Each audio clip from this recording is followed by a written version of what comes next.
Trial کے دوران بیل نہیں ملتی ہوتی اور آپ کا کیس بہت سیدھا سادہ ہے, آپ نے اپنا سب کچھ آن کیا اور آپ کہتے ہیں میں اس پر قائم ہوں, تو 3-4 پیشیاں ہوں گی, آپ کی کنوکشن ہو جائے گی, آپ اندر ہیں. میں کہتا تھا ٹھیک ہے. تو اس وقت مجھے سچی بات ہے, مجھے لگتا تھا کہ مجھے یہ موسٹ لائکلی سزا ہونے جا رہی ہے. کیونکہ پوری ریڈنگ کیا تھی, کیا وجہ کیا تھی پھر پکڑنے کی؟ جب سوال نہیں ہو رہے, ریلیونٹ شکیں نہیں لگائی جا رہی, تو مقصد کیا تھا پکڑنے کا؟ پھر آپ کس نتیجے پہ پہنچے؟ مجھے یہ لگتا تھا کہ ایک تو یہ تھا کہ مجھے کسی طرح اس جگہ پر لایا جائے کہ جہاں پر میں خود نیگوسیشن کا آغاز کروں. کیوں لایا جائے؟ اس لیے لایا جائے کہ میں وہ باتیں کرتا ہوں جو اب اس ملک میں شاید نہیں کی جا سکتی. تو وہ تھا کہ اس کو کسی طرح اس آربٹ میں لایا جائے کہ جہاں پر یہ کہ نیگوسیشن کرے اور پھر اس سے کچھ شرائط منوا کے, تو اور اگر یہ نہیں کرتا تو پھر ٹھیک ہے, سزا دلوائی جائے. اسد, ہم نے دیکھا کہ 2-3 مرتبہ جب آپ عدالت میں پیش ہوئے اور ایف آئی آپ کو لے کے جا رہی تھی, تو 2-3 مرتبہ آپ نے وہاں پہ یہ کہا کہ آپ کا جو اریسٹ ہے اس کی ذمہ داری چیف جسٹس آف پاکستان قاضی فائز عیسیٰ پر آتی ہے. یہ آپ نے کیوں کہا؟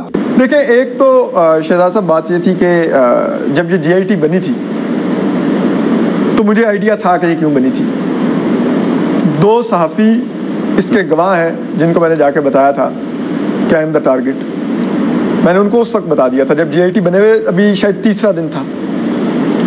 پھر دوسری چیز کہ جب یہ معاملہ اٹھا پہلی دفعہ کورٹ میں, جب ہم صحافیوں کے نام آئے, پہلی دفعہ تقریباً 35 صحافیوں کو نوٹس کیے تھے, تو معاملہ سپریم کورٹ میں گیا. اگر ان کا کندھا استعمال کیا جا رہا تھا, وہ اسی دن اس GIT کو کالے دم قرار دے سکتے تھے. انہوں نے نہیں کیا, بلکہ ہمیں الٹا کہا کہ زیادہ دور میں کوڑے لگتے رہے ہیں, آپ کو تو صرف نوٹسز آئے ہیں اور آپ لوگ اتنا شور کر رہے ہیں. اور پھر اس کے بعد وہ سماعت مارچ کے پہلے ہفتے تک ملتوی کی گئی, یعنی کہ 4 مارچ کو وہ سماعت دوبارہ مقرر ہونی تھی, اور اس سے پہلے 20 کو دوبارہ نوٹس آتا ہے. اتنا لمبا ڈیلے کیوں کیا گیا اس سماعت کے مؤخر کرنے میں؟ یعنی کہ موقع دیا گیا کہ وہاں سے ہمیں نوٹس دوبارہ آئیں. اور پھر 4 تاریخ کو بھی سماعت مقرر نہ کی گئی, میں گرفتار ہو چکا تھا.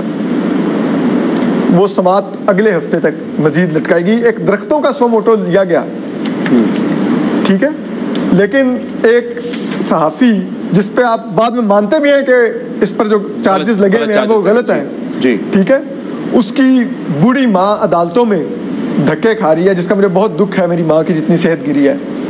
تو آپ کو نہیں احساس تھا کہ یہ کیا ہو رہا ہے اور آپ کے نام پر ہو رہا ہے؟ تو وہ میں اس وجہ سے کہتا تھا کہ لائک یہ آپ کے نام پر ہوا ہے میرے ساتھ, تو میں اس بنیاد پہ کہتا تھا کہ تھینک یو چیف جسٹس قاضی فائز صاحب. ناظرین, اسد علی طور کو ججز کے خلاف بیان دینے پر گرفتار کر لیا گیا تھا, لیکن اسد علی طور کے مطابق ان سے ججز کے بارے میں کوئی بھی سوال نہیں کیا گیا, بلکہ وہ اسد علی طور سے طاقتور لوگوں کے بارے میں سوال کرتے رہے اور انہیں کہتے رہے کہ تم حق اور سچ کی آواز بلند کرنے سے باز آ جاؤ, عوام کو حقیقت سے آگاہ مت کرو, ورنہ ان کو تشدد کا سامنا کرنا پڑ سکتا ہے. اسی لیے اسد علی طور کو آئسولیشن میں رکھا گیا, جنگلات میں جا کر اسے ایک سیل میں بند کر دیا گیا.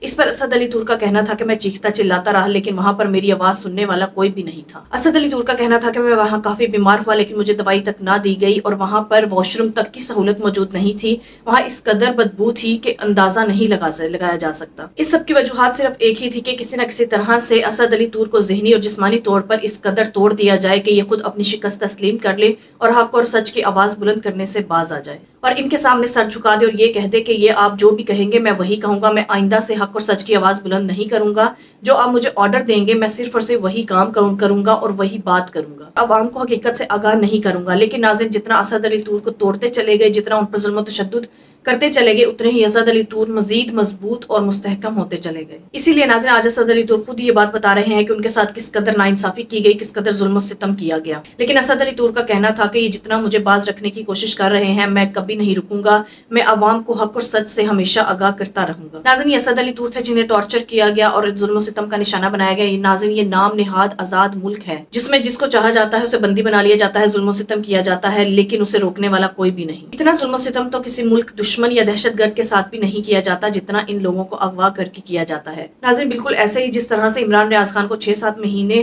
کے لیے غیر قانونی طور پر اغوا کر لیا گیا, انہیں حراست میں رکھا گیا اور ان پر ظلم و تشدد کیا گیا, انہیں ٹارچر کیا گیا. عمران ریاض خان کو توڑنے کی ہر ممکن حد تک کوشش کی گئی, لیکن میں سلام پیش کرتی ہوں عمران ریاض خان کو جنہوں نے اتنا ظلم و ستم برداشت کیا, اتنا ٹارچر برداشت کیا, لیکن وہ پھر بھی نہیں جھکے. آج بھی وہ حق اور سچ کی بات کرتے دکھائی دیں گے. ناظرین، یہی وہ لوگ ہیں جو ملک کا اثاثہ ہیں، جو آپ کو حق اور سچ کی آواز بلند کرتے ہمیشہ دکھائی دیں گے اور یہ کبھی بھی اس سے باز نہیں آئیں گے. ناظرین، آپ کے اس بارے میں کیا رائے ہے؟ کامنٹ میں ضرور بتائیے گا. اگلی ویڈیو میں ملتے ہیں، تب تک کے لیے اللہ حافظ.